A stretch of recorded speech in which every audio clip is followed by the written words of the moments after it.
Inna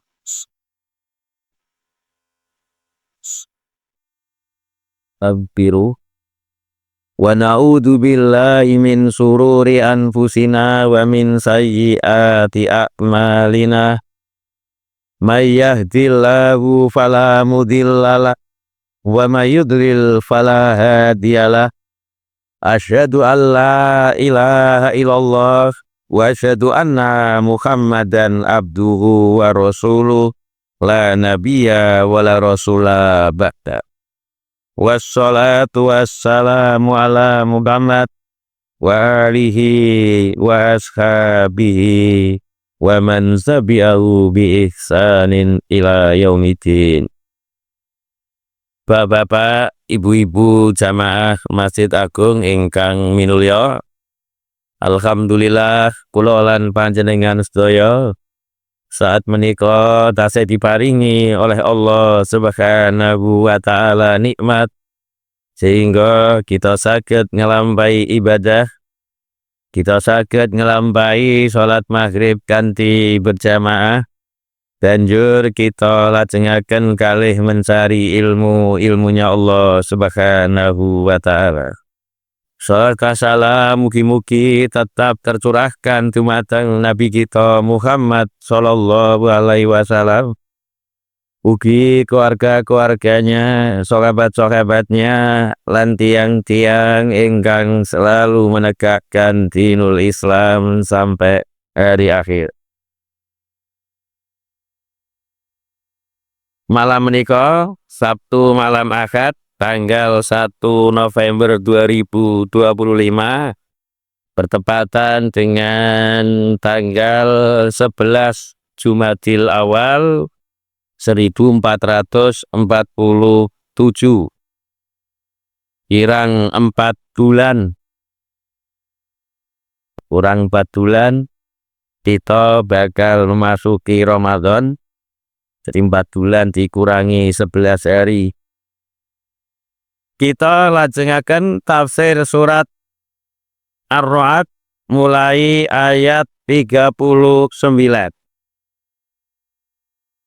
Yamhullahu, Allah menghapus, ma yasa, sesuatu yang Allah kehendaki, wa yusbit, dan Allah menetapkan, wa indahu, dan di sisi Allah umul kitab, ada induk kitab. Yamhullahu ma yasa, Allah menghapus apa yang Allah kehendaki. Jadi ini menurut kaidah ilmu nahwu, ma ini adalah isim mausul. Isim mausul adalah isim yang membutuhkan silah dan dhamir aid. Allah menghapus ma, sesuatu, isim mausul, yasa'u, yang Allah kehendaki, hu, sesuatu tersebut. Jadi secara kaidah ilmu nahwu itu ada dhamir yang dibuang, yang dhamir itu adalah kembali kepada ma. Jadi ma yasa'uhu, Allah menghapus sesuatu, yasa'uhu, yang Allah kehendaki sesuatu tersebut untuk dihapus. Wa yusbit, dan Allah menetapkan, itu juga hakikatnya ada ma yasa'uhu. Allah menetapkan ma, sesuatu, yasa'uhu, yang Allah kehendaki untuk ditetapkan. Karena bahasa Al-Quran adalah bahasa yang sangat ringkas. Allah menghapus apa yang Allah kehendaki dan Allah menetapkan apa yang Allah kehendaki. Ada beberapa tafsir tentang Allah menghapus dan Allah menetapkan. Pertama, yaitu adanya nasakh dan mansukh di dalam Al-Quran. Allah menghapus sesuatu yang ada di dalam Al-Quran dan Allah menetapkan sesuatu yang tidak Allah hapus. Di dalam hadis itu disebutkan bahwasanya 10 susuan itu dulu ada di dalam Al-Quran. 10 susuan itu bisa menjadikan mahram. Jadi misalkan ada seseorang anak, ada seseorang anak dan ini bukan anak saya, misalkan masih kecil, kemudian dia disusui oleh istri saya 10 kali, ya 10 kali bisa 10 kali satu hari atau 10 kali dalam beberapa hari. Jadi pertama disusui sampai bayi itu melepaskan sendiri, ya itu dihitung 1 kali. Kalau ada bayi disusui terus dia melepas karena kaget atau karena dia melepas karena disuruh melepas oleh ibunya, ini tidak dihitung 1, ya. Jadi yang dihitung 1 itu ketika bayi menyusu dan dia melepas sendiri. Nah, ini dihitung 1 kali. Ketika seseorang anak, walaupun bukan anaknya, kemudian dia menyusu kepada seorang perempuan, maka anak tersebut itu akan menjadi mahram dari ibu yang menyusui. Jika anak ini laki-laki, anak ini tidak boleh menikah dengan ibu yang menyusui. Jika anak ini perempuan, anak ini tidak boleh menikah dengan suami dari ibu yang menyusui tersebut. Nah, itu dulu ada di dalam Al-Quran, 10 susuan itu bisa menyebabkan mahram dan itu telah dihapus.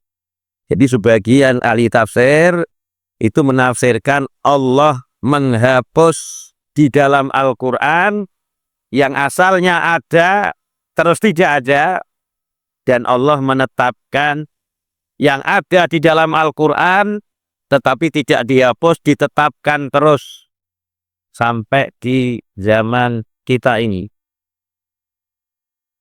Ada yang menafsirkan ini masalah takdir. Jadi Allah menulis takdir,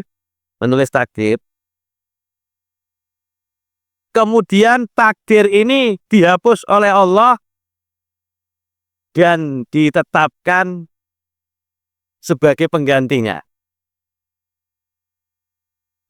Atau ada Allah menetapkan, menulis suatu takdir, kemudian tidak dihapus dan ditetapkan terus menerus.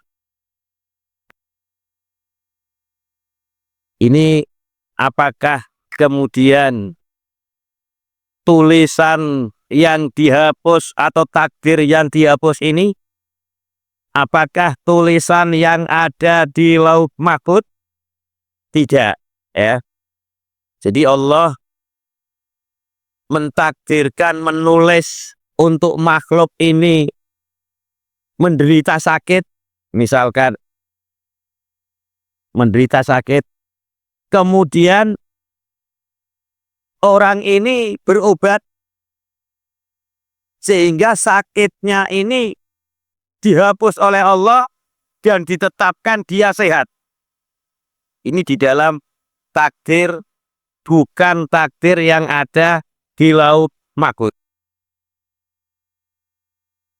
Ya, di Lauh Mahfuz itu sudah ada ketetapan orang ini sakit, kemudian melakukan pengobatan sehingga dia menjadi sembuh. Itu ada di Lauh Mahfuz. Dan ini didukung oleh hadis riwayat Bukhari Muslim Man sarrahu ayyub sato lahu fi rizqihi, siapa yang senang bahwa rizkinya itu dilapangkan oleh Allah, wa ayyun sa'alahu fi asrihi, dan dia dipanjangkan umurnya, fal yasil rahimal, maka hendaklah dia menyambung silaturahim. Jadi silaturahim itu termasuk di antara yang bisa merubah seseorang yang asalnya rizkinya itu sempit, itu menjadi lapang. Dan itu ada di takdir yang biasa, bukan takdir yang ada di lauh mahfuz. Demikian juga di hadis yang lain, la yarudul qadha illa du'a. Tidak ada yang bisa menolak qadha, ketetapan Allah, kecuali doa. Jadi seseorang ditetapkan oleh Allah, ditulis oleh Allah bahwa dia itu sakit, kemudian dia berdoa kepada Allah, sehingga sakitnya sembuh disebabkan dia berdoa kepada Allah, itu Allah menghapus sesuatu yang Allah kehendaki, dan Allah menetapkan sesuatu yang Allah kehendaki. Tetapi di lauh mahfuz dia sudah tertulis, dia sakit, dan kemudian dia berdoa kepada Allah, sakitnya sembuh. Kemudian di tafsir Al-Qurtubi itu disebutkan suatu riwayat dari Umar bin Khattab. Beliau mengatakan, Allahumma in kunta katabatani fi ahli sa'adah. Ya Allah, jika engkau telah menulis aku ini termasuk ahli atau orang bahagia, fa'asbitni fiha, maka tetapkan aku di dalam catatan itu terus-menerus. Jadi, ya Allah, kalau engkau telah menulis aku termasuk orang bahagia, tetapkan tulisan itu, jangan dihapus. Sebaliknya, wa in kunta katabta alayya dzamba wal ghadab wassaqa, lan menawi panjenengan menulis saya itu termasuk orang yang berdosa, orang yang engkau murkai, dan orang yang celaka, famkuni, maka hapuslah saya dari orang yang dimarahi, dari orang yang mendapatkan kecelakaan, wasbitni fi ahli sa'adah, dan gantilah aku di dalam kelompok orang-orang yang bahagia. Jemaah engkang mulia, dari hadis-hadis ini, penjelasan ini, kita diperintahkan untuk berusaha, baik itu melalui silaturahim ataupun melalui doa. Wa indahu ummul kitab, dan di sisi Allah lah ummul kitab, yaitu induk catatan.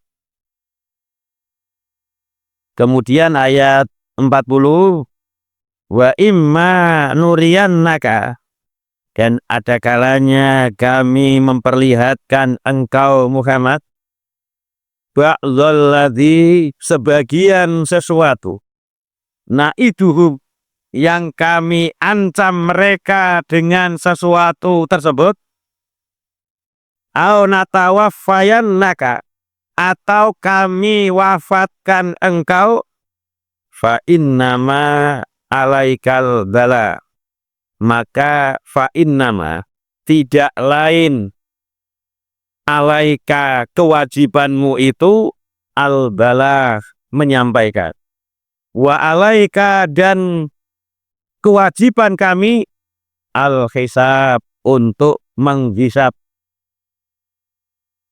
Jamaah ingkang mulya, ada kalanya Rasulullah itu menjumpai orang-orang yang diancam Allah, itu kemudian mereka binasa di zaman hidupnya Rasulullah Shallallahu Alaihi Wasallam.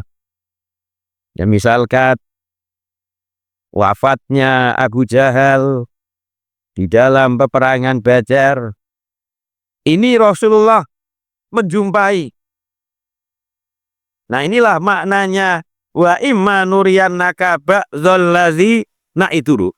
Dan ada kalanya kami perlihatkan kepada engkau sebagian azab yang kami ancam orang-orang kafir itu.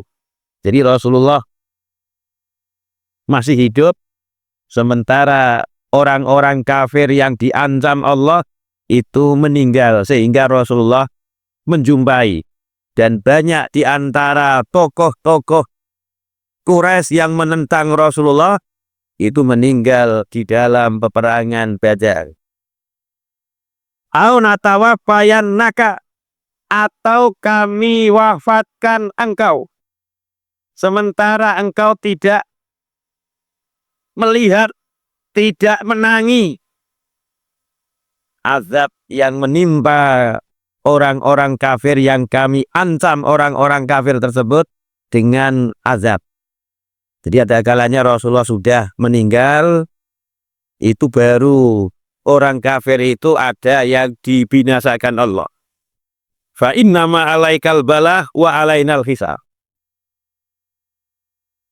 Rasulullah itu kewajibannya hanya menyampaikan, tidak kemudian dia melihat azab Allah menimpa orang yang menentang Rasulullah.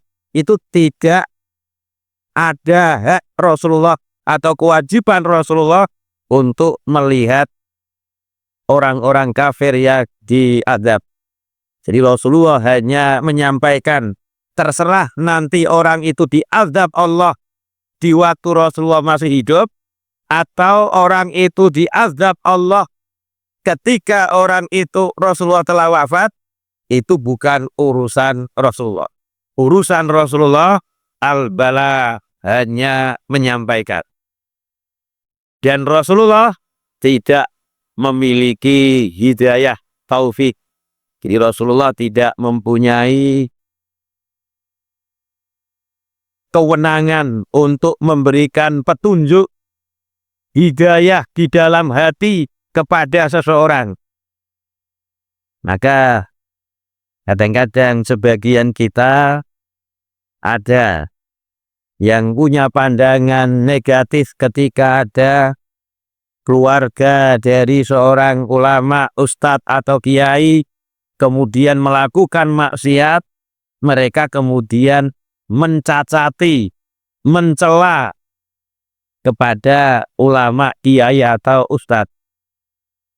Karena mereka mengira bahwa setiap anaknya ulama, anaknya nabi, itu pasti akan mendapatkan hidayah berupa hidayah taufik.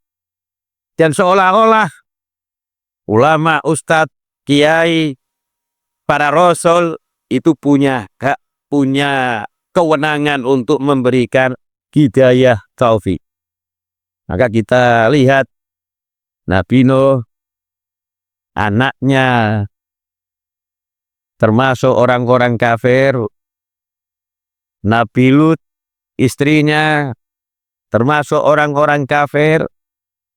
Paman Rasulullah, Abu Thalib, yang mendampingi Rasulullah, juga termasuk orang-orang kafir. Jadi kewajiban ulama, kewajiban para rasul itu hanya menyampaikan. Hasilnya itu bukan hak mereka. Wa alainal hisab, dan atas kamilah hisab. Jadi Allah lah yang akan menghisab mereka. Ayat 41, awalam yarau, apakah belum mereka melihat, anna nakti, sesungguhnya kami mendatangi al-ardha bumi, nan kusuha kami mengurangi bumi, min atrofiha dari ujung-ujungnya, dari tepi-tepinya. Wallahu yahkumu, dan Allah menghukumi. La mu'aqqiba li hukmihi, tidak ada yang merubah kepada hukum Allah. Wa huwa sari'ul hisab, dan Allah cepat sekali hisabnya. Jamaah engkang mulia, para ulama berbeda pendapat tentang tafsir awalam yarau anna na'til ardha nankusuha min atrofiha.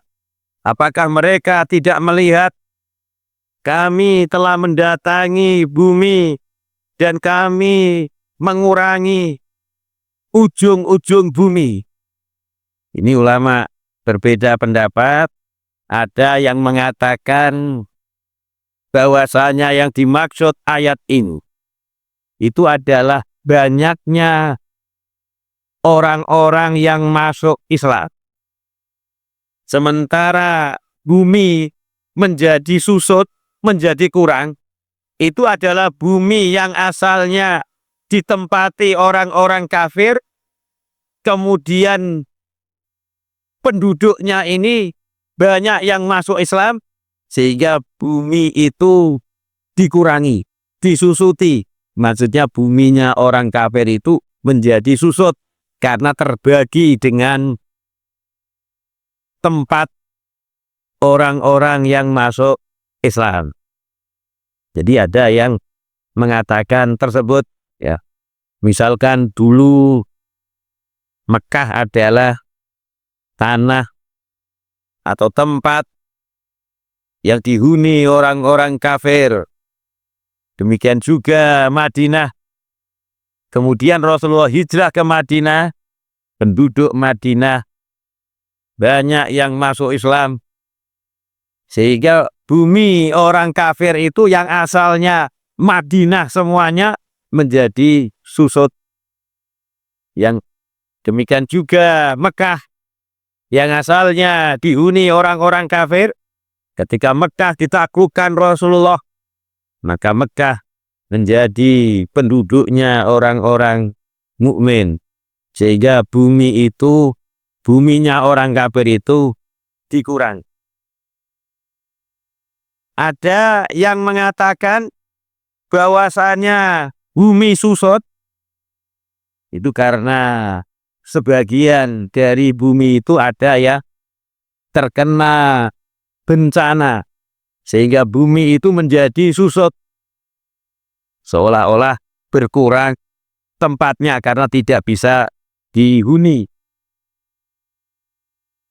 Ada yang mengatakan bahwa bumi menjadi susut itu adalah banyak orang alim, para ulamanya itu meninggal. Karena bumi itu hidup disebabkan hidupnya para ulama. Maka mereka menyebutkan ucapan penyair, al-ardu tahya, bumi itu hidup, idza ma'asa alimuha, apabila orang alimnya itu, ulamanya itu hidup. Mata yamut alimun minha yamut tarafu kal'ar, apabila orang alim itu meninggal dari bumi tersebut, maka matilah ujung-ujung bumi itu.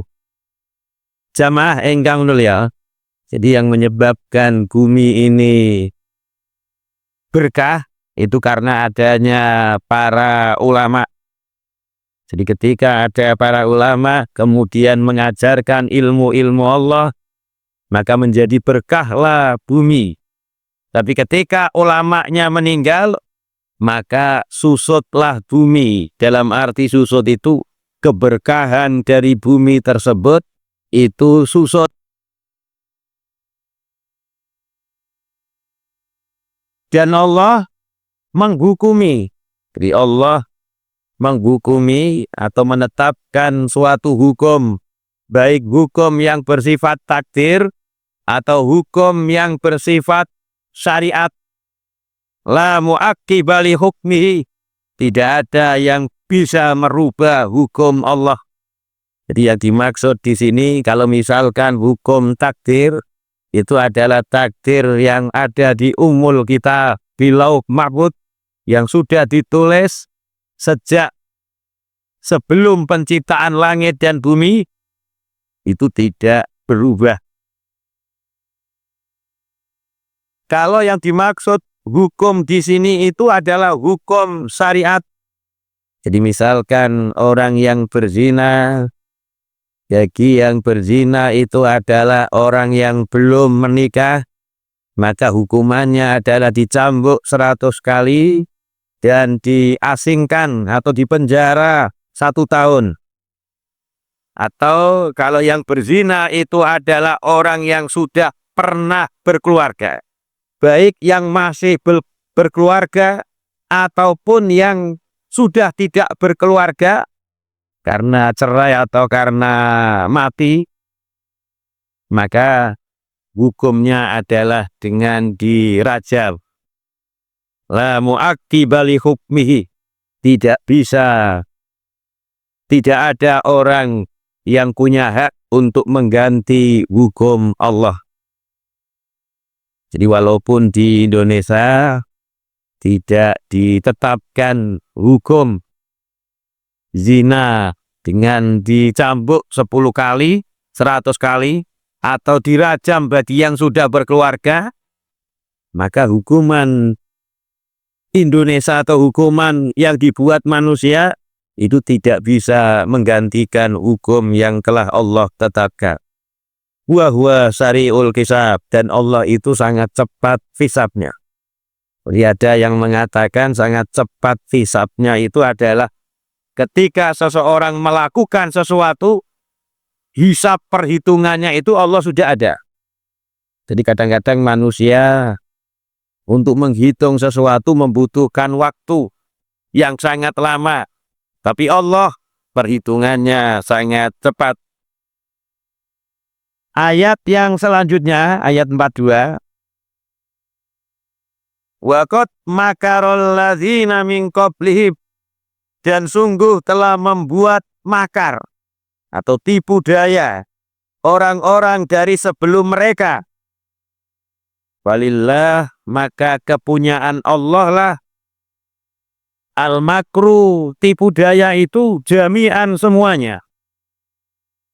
Ya'lamu, Allah mengetahui ma sesuatu, taksibu yang diperbuat, kullu nafsin setiap jiwa, wa saya'lamul kufar, dan kelak orang kafir itu akan mengetahui liman, milik siapa, ukbadar, akibat di akhirat.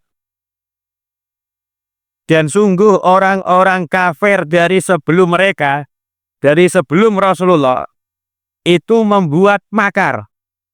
Jadi makar itu adalah suatu tipu daya.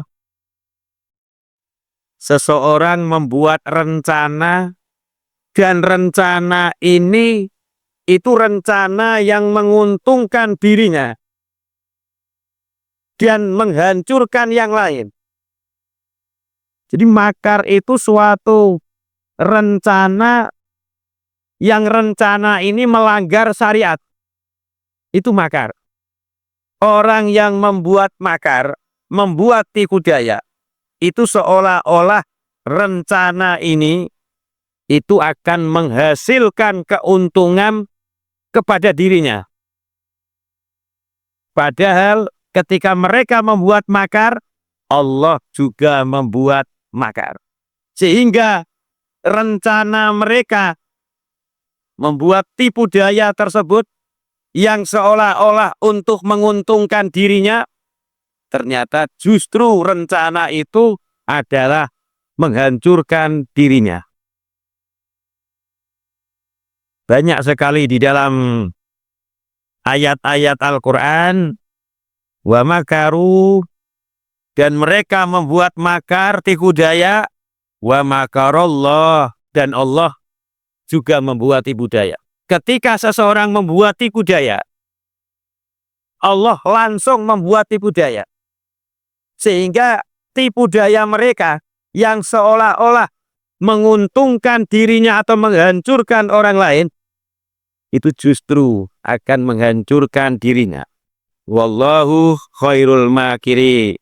Dan Allah sebaik-baik orang yang membuat makar.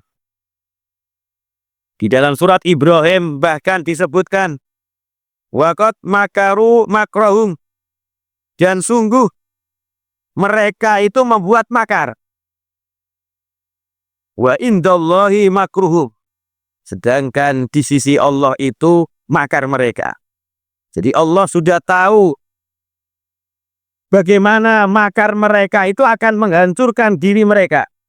Wa in kana makruhum litazula minhul jibal, walaupun makar mereka itu sangat dahsyat, didukung oleh kekuasaan-kekuasaan, direncanakan oleh orang-orang yang ahli berpikir, sehingga makar tersebut itu bisa menggeserkan gunung yang besar, itu bisa bergeser. Ini menunjukkan kekuatan makar mereka itu sangat hebat. Didukung kekuasaan, didukung oleh ahli-ahli pemikir yang handal, sehingga umpama ya itu bisa digunakan untuk memindahkan gunung yang besar, gunung itu akan berpindah. Saking hebatnya makar mereka. Tetapi di surat Fatir disebutkan, wala yahiqul makru sayyi illa bi ahlihi. Dan makar tipu daya yang jelek itu tidak lain akan kembali kepada yang membuat makar. Jamaah ingkang mulya, ini juga ada di dalam Alkitab, yaitu kitabnya orang Kristen yang ada di kitab Perjanjian Lama, yaitu kitab Amsal pasal 26 ayat 27.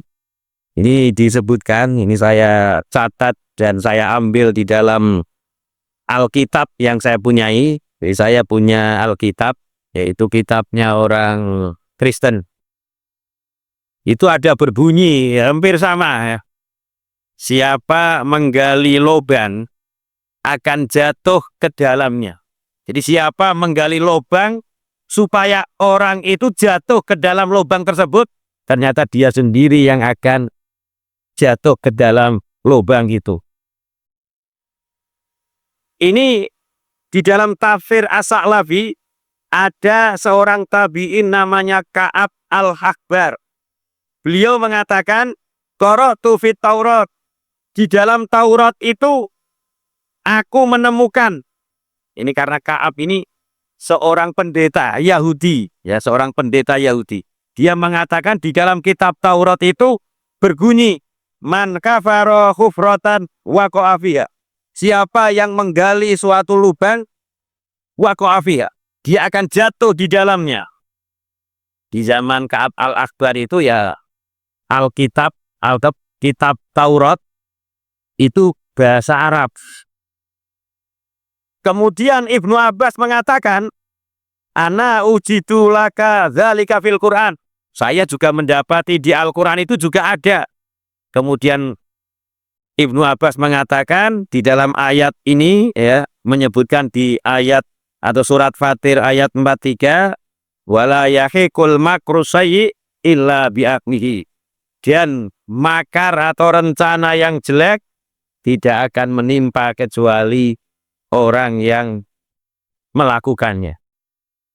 Maka kita lihat bagaimana Fir'aun punya makar.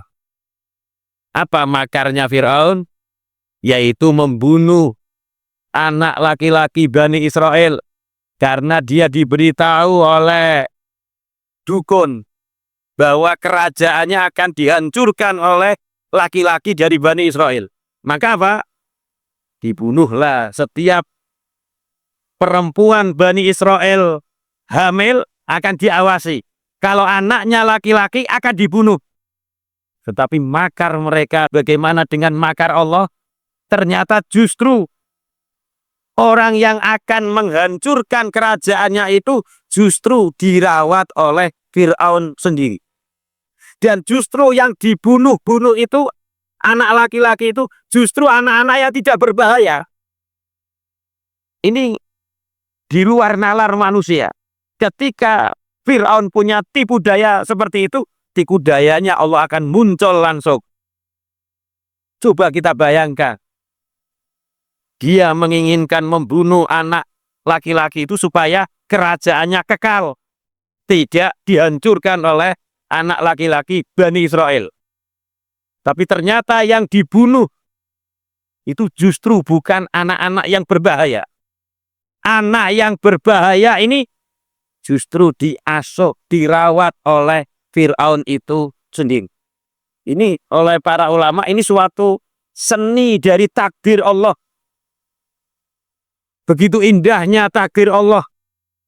Umpama orang ahli bangunan melihat bangunan yang sangat indah akan membuat kagum. Demikian juga takdir seperti ini. Bagi ahli seni takdir itu akan merasa indah. Bagaimana saudara-saudara Yusuf membuat makar kepada Nabi Yusuf dengan cara dipisahkan dari orang tuanya, dijatuhkan ke dalam sumur. Justru dengan dibuat rencana Yusuf dijatuhkan di dalam sumur, itu menjadi cikal bakal Nabi Yusuf akan menjadi Perdana Menteri. Kalau tidak dibuat makar seperti itu, tidak akan menjadi Perdana Menteri. Maka luar biasa di dalam takdir Allah. Mungkin panjenengan bakal menemukan di dalam diri panjenengan suatu makar seperti itu, suatu takdir yang indah seperti itu. Mugi-mugi wonten guna lan manfaat kanggo kula lan panjenengan sedaya. Subhanaka Allahumma hamdika asyhadu alla ilaha illa anta astaghfiruka wa atubu ilaik. Wassalamualaikum warahmatullahi wabarakatuh.